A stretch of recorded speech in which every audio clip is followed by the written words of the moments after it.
Hi everyone, welcome back to English with Ananya. आज का जो सेशन है काफी इंपॉर्टेंट है और काफी सारे स्टूडेंट्स की डिमांड थी कि मैम पैराजंबल को करते टाइम बहुत गलतियां होती हैं। कुछ ऐसे ट्रिक्स बता दीजिए जिससे पैराजंबल हमारे एक्यूरेसी के साथ हो जाए।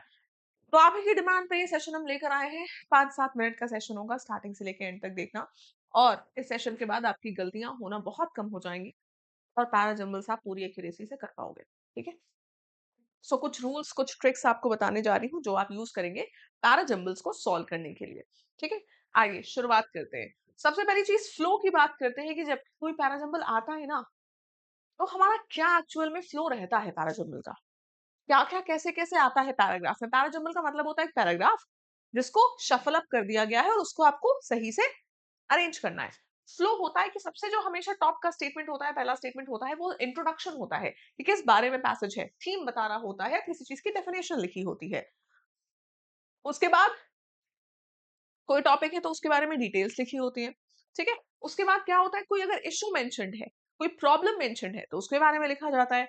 उसके बाद उसी का सोल्यूशन लिखा जाता है। और लास्ट में क्या होता है, कोई सजेशन या फिर कंक्लूजन उस प्रॉब्लम को लेकर, या जो मुद्दा उठाया गया है, जिस चीज के बारे में बात करी जा रही है उसको लेकर सोल्यूशन या फिर सजेशन या फिर कंक्लूजन, ये लास्ट में होता है। So this should be the flow of a parajumble. इसकी पीडीएफ मैं आप लोग को दे दूंगी जिससे कि आप लोग को चीजें याद रहे। ठीक है। सबसे पहला स्टेप पैराजंबल को सॉल्व करते टाइम आप हमेशा उसके ऑप्शंस देखते हो। ऑप्शन से आपको पता चल जाता है कि पहला स्टेटमेंट कौन कौन से स्टेटमेंट्स हो सकते हैं। ठीक है। तो step number 1 is check option and find introductory statement. Introductory statement होता है ओपनिंग स्टेटमेंट। ये स्टेटमेंट कौन कौन से हो सकते हैं। इंडिपेंडेंट स्टेटमेंट होता है, ये इंडिपेंडेंट स्टेटमेंट होता है, या इंट्रोड्यूस कर सकता है किसी पर्सन को, प्रोटैगनिस्ट को। ये थीम बता सकता है, ये बता सकता है कि पैराग्राफ किस बारे में है, किसी चीज की डेफिनेशन बता सकता है। ये होता है इंट्रोडक्टरी स्टेटमेंट। तो स्टेप नंबर 1 है कि हमें पहला वाला स्टेटमेंट ढूंढना है कि जो सबसे पहला स्टेटमेंट आएगा। स्टेटमेंट नंबर 2, अब कुछ ट्रिक्स, कुछ रूल्स आपको बताती हूँ। नेक्स्ट स्टेप ही होता है हमारा पेयरिंग करना। पेयरिंग के अलग अलग तरीके, अलग अलग ट्रिक्स आपको बताने जा रही हूँ। नाउन का जो पेयर होता है ना, वो प्रोनाउन और एडजेक्टिव के साथ बनता है, ध्यान रखिएगा। फॉर एग्जाम्पल, कहीं पर लिखा हुआ है राहुल और कहीं पर लिखा हुआ है ही, तो इन दोनों का पेयर ऑटोमेटिकली बनेगा। तो हमेशा ध्यान रखिएगा, जब भी नाउन प्रोनाउन या नाउन एडजेक्टिव आता है तो हमेशा नाउन पहले आएगा, प्रोनाउन या एडजेक्टिव हमेशा बाद में आएंगे। कहीं पे लिखा है राहुल तो ही उसके बाद आएगा।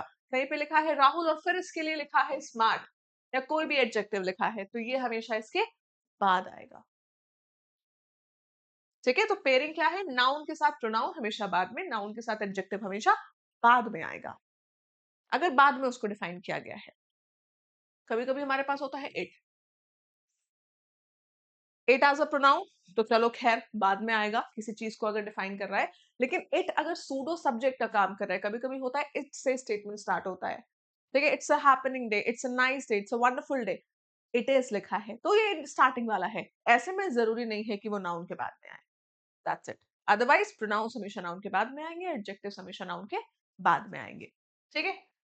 दूसरी चीज हमें जो ध्यान में रखनी है, आर्टिकल्स हमारे पास कभी कभी आते हैं, जैसे कि कहीं पर लिखा हुआ है अ बुक, ठीक, और कहीं पैराग्राफ में लिखा हुआ है द बुक।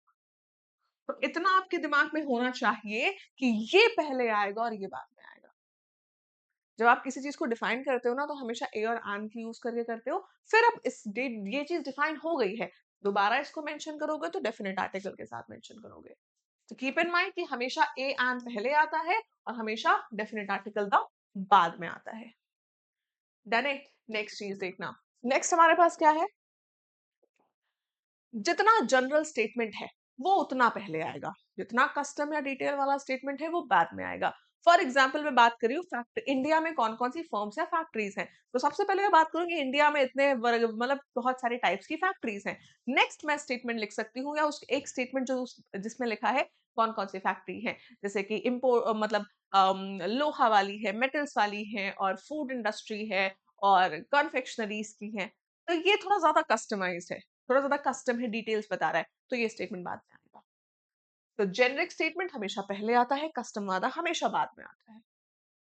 इस ट्रिक्स को बाद का से 20 पैराजंबल 10 पैराजंबल उठा के सॉल्व जरूर करना, अभी सारी ट्रिक्स सीख लीजिए उसके बाद। ठीक है। फिर हमारे पास होता है कंजंक्शनल पेयर, ये भी बहुत ध्यान देखो, ध्यान से सुनो, बहुत मजा आती है।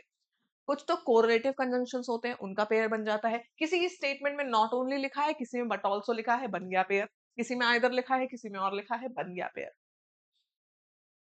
दूसरा, कुछ हमारे कंट्रास्ट वाले कंजंक्शंस होते हैं जैसे कि however, but, on the other hand, although, ये कंट्रास्ट वाले कंजंक्शंस हैं। अगर ये आपको कहीं दिख रहे हैं तो ये समझ लेना, फॉर एग्जांपल कहीं पे लिखा है आज बहुत इट्स वेरी हॉट, ठीक है? और हाउएवर कहीं पे लिखा है however I was still eating ice cream, although I was still eating ice cream. तो कंट्रास्ट आपको जहां पे दिखे समझ जाना कि अगर ये है ना तो कुछ उल्टा ही आएगा, कुछ उल्टे का ही पेयर बनेगा। तो ये थोड़ा सा आसान हो जाता है। उसके बाद हमारे पास होता है एडिशनल, एंड है, इन एडिशन टू है, मोर ओवर है, ठीक है, एज वेल एज है। इस टाइप के कंजंक्शंस होते हैं तो सेम टोन की चीज चलती है। तो मिलता जुलता स्टेटमेंट ढूंढो, अच्छा इसमें ये लिखा है, लास्ट में एंड लिखा है, सेम टोन वाला, अच्छा यहाँ पे भी लिखा है, ठीक है, it's a very pleasant day, more over. उसके बाद मुझे दिख रहा है मोर ओवर इट वाज मतलब आई एंजॉयड माय वॉकिंग, इस टाइप से। सेम टोन है, वॉकिंग भी एंजॉय कर रहे हैं, मौसम भी अच्छा था, सेम टोन है, मैंने दोनों को पेयर बना दिया। इस तरीके से कंजंक्शनल पेयर भी आपके बन जाएंगे, बड़ी आसानी से बन जाते हैं, ठीक है। फिर हमारी होती है क्रोनो, अच्छा फुल फॉर्म शॉर्ट फॉर्म वाली चीज ध्यान रखना। कहीं पर अगर फुल फॉर्म लिखा है, फॉर एग्जाम्पल लिखा है the reserve bank of India, ठीक, और किसी स्टेटमेंट में लिखा है आरबीआई, द आरबीआई, तो हमेशा the reserve bank of India को पहले लिखा जाएगा, आरबीआई को बाद में लिखा जाएगा। एक एग्जांपल दे रही हूँ सिर्फ, ठीक है। कहीं पर लिखा हुआ है रविंद्रनाथ टैगोर, फिर कहीं पर लिखा है टैगोर सिर्फ, तो रविंद्रनाथ टैगोर पहले लिखा जाएगा, टैगोर बाद में लिखा जाएगा। तो ऑलवेज कीप इन माइंड कि फुल फॉर्म पहले आता है, शॉर्ट फॉर्म बाद में आता है। क्रोनोलॉजिकल ऑर्डर, डेट या ईयर से ध्यान रखना। क्या मतलब है डेट या ईयर? बहुत सारे ईयर्स लिखे हैं, 2001, 5, 6, 10, तो 1 पहले आएगा, 6 फिर 10, फिर से इस तरीके से।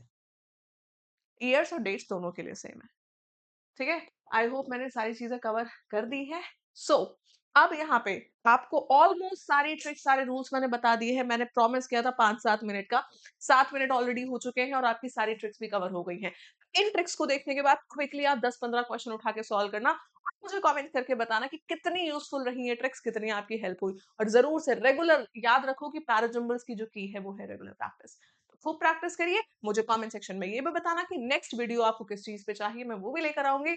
आपकी सारी प्रॉब्लम्स को सॉल्व करने का ज़िम्मेदारी मेरी है इंग्लिश से रिलेटेड। तो मुझे कमेंट करके बताते रहा करिए कि आपको कहाँ पे प्रॉब्लम आ रही है। चलिए ऑल द बेस्ट, मिलते हैं नेक्स्ट वीडियो में with another new amazing trick. Thank you so much, God bless you.